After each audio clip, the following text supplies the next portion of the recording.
Welcome to the Banker Lamp. Please enjoy the video. In this video, I will explain how to open your Nissan Maxima hood. First, always make sure your vehicle is safely parked and the engine is completely off before you begin. Next, you'll need to find the interior hood release lever.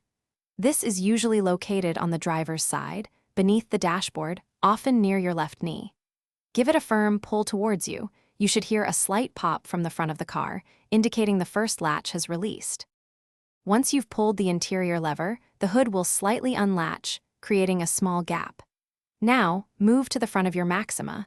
You'll need to locate a secondary safety latch. This is usually situated right in the middle of the hood's front edge, often directly above the Nissan emblem. It's a crucial safety feature, preventing the hood from flying open unexpectedly while driving. With the hood slightly ajar, gently lift it a few inches with one hand. With your other hand, reach underneath the hood's front edge to find that secondary safety latch. On most Nissan Maxima models, you'll need to push this small lever to the left. Once you push it, you'll feel the hood completely disengage, allowing you to lift it fully open without any resistance. After both latches are released, you can now lift the hood all the way up. To keep it securely open, locate the prop rod. This is typically a thin metal rod, often clipped to the underside of the hood itself. Carefully unclip it and insert its end into the designated hole or slot, usually found on the fender or radiator support.